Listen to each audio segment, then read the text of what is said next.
Have you ever felt completely alone? Backed into a corner with no way out? Facing a challenge so terrifying it feels like you've been thrown to the lions? Well, for one man, that wasn't just a metaphor. It was his reality. This is the incredible story of Daniel in the lion's den. We're in ancient Babylon, a sprawling, powerful empire. And in this empire lives a man named Daniel. Now, Daniel wasn't just anybody. He was an exile from Judah. But his wisdom, integrity, and his uncanny ability to interpret dreams had earned him a top spot in the king's court. He was basically the king's right-hand man, respected and admired.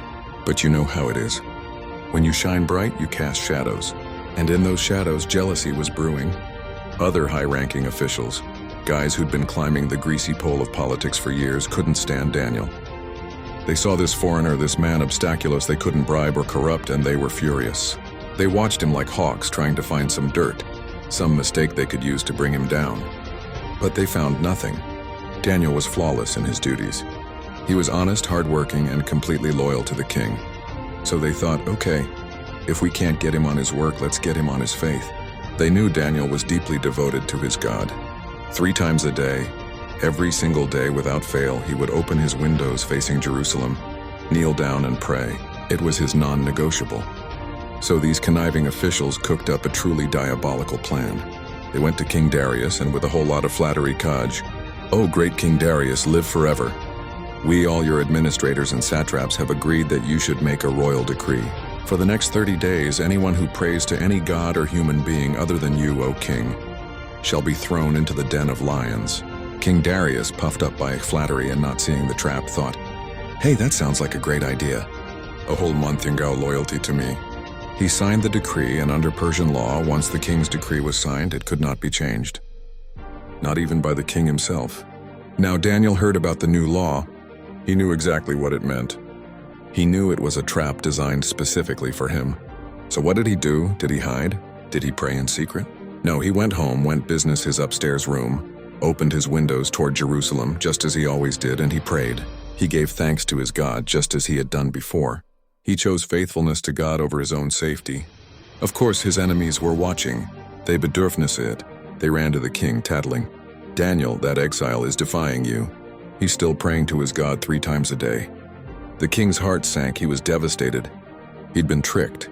He genuinely liked and respected Daniel. And now, because of his own ego, he had sentenced him to a horrific death. He spent the entire day Gyanmul to find a loophole, although there was none. His hands were tied. As dusk fell, they brought Daniel to the lion's den. The king, his voice cheo of anguish, said to Daniel, "May your God, whom you serve so continually, rescue you." Then they threw Daniel in, and a massive stone was rolled over the mouth of the den, sealed with the king's own ring. It was a tomb. The king spent a sleepless night fasting and refusing any entertainment. He was tormented.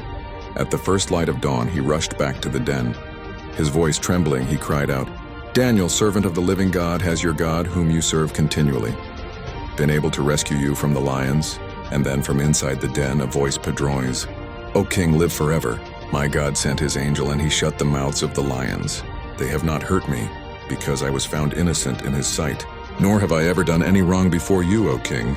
The king was overjoyed. He commanded them to lift Daniel out of the den, and when they did, there wasn't a single scratch on him. Not one, because he had trusted in his God. The story doesn't end there. King Darius then issued a new decree.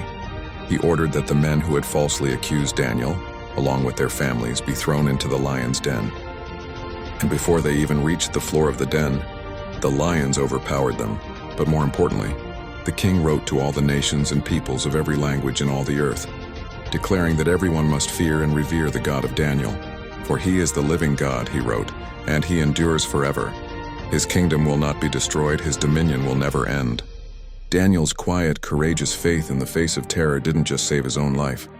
It echoed through an entire empire, a testament to the power of unwavering trust even when you're staring death right in the face. It's a reminder that sometimes the greatest acts of bravery don't involve a sword, but a prayer.